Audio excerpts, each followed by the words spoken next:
Alright mga paps, welcome to our YouTube channel. Alright, today's video natin ay meron tayong DIY.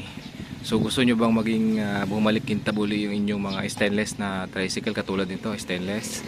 Gamitan ko na siya, kakuskus na natin siya kaya gumanyan siya ang kintab niya. Pero yung luma niya ganito, yan. So hindi lang masyadong kita dito sa video natin, pero yan ay luma na, yan o. Medyo parang mayroon na siyang mga stain, hindi na matanggal kahit na ikarwas natin yan. Yan. Yan. Ito pa. O putiin natin yan. Paputi. Pakikintabin. Gamit ang yan, metal polish. Right? So ganito na siya. Ganito na ang kinalabasan niya. Kintab na. Ayan.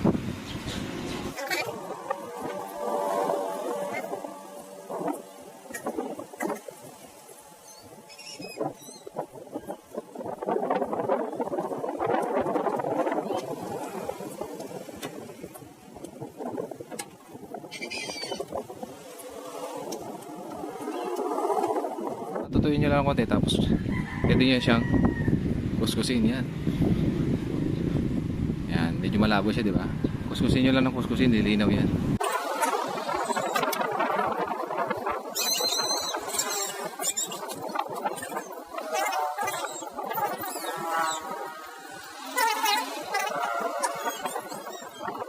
Right mga paps, yan na.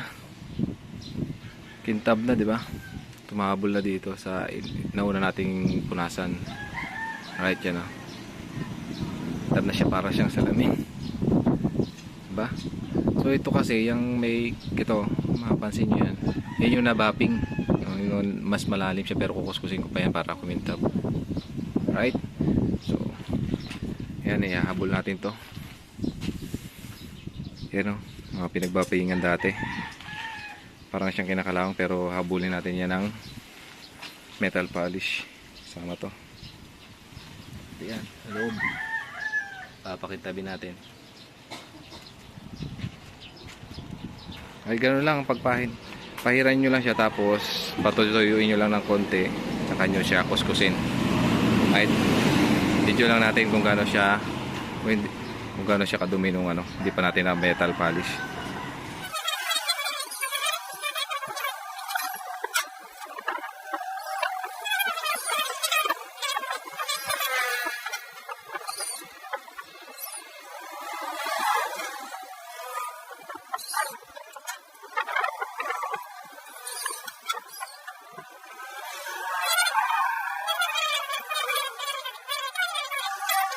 Mga paps, nilagyan na natin itong mga ibang stainless pa.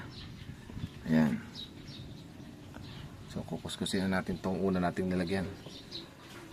Okay.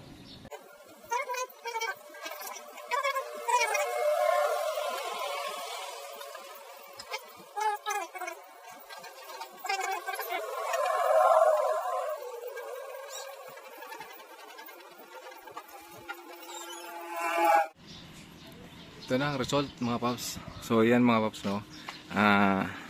Kung nabapping nyo na yung ganito nyo, hindi na siya kikintab ng gusto. Pero mas maganda yung mga ganito ninyo, huwag nyo na i-bapping yan. Tinamaan na mabapping yan, no. So huwag nyo na i-bapping. Direkta nyo na siya sa metal polish. Yan, kintab oh.